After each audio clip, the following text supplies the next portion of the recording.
মার্কিন president Donald Trump ইরানে সরকার পরিবর্তনের পক্ষে ইঙ্গিত দিয়েছেন।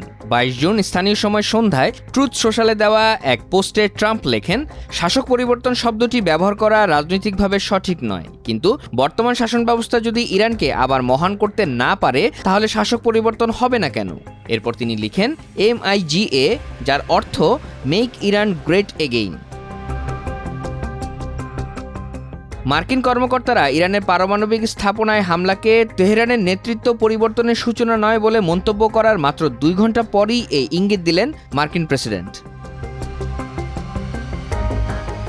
মার্কিন প্রতিরক্ষা মন্ত্রী পিট হেগসেথ বলেছিলেন, ইসরায়েল ইরান সংঘাতে যুক্তরাষ্ট্রের জড়িয়ে পড়ার লক্ষ্য কোনোভাবেই শাসন পরিবর্তন নয়। ভাইস প্রেসিডেন্ট জেডি ভ্যান্স ও পররাষ্ট্রমন্ত্রী মার্কো রুবিও বলেছিলেন, যুক্তরাষ্ট্র এখনও কূটনৈতিক পথেই অগ্রসর হতে চায়। দেশটি ইরানের সঙ্গে সরাসরি যুদ্ধে জড়ায়নি, তাদের লক্ষ্য কেবল তেহরানের পারমাণবিক কর্মসূচি।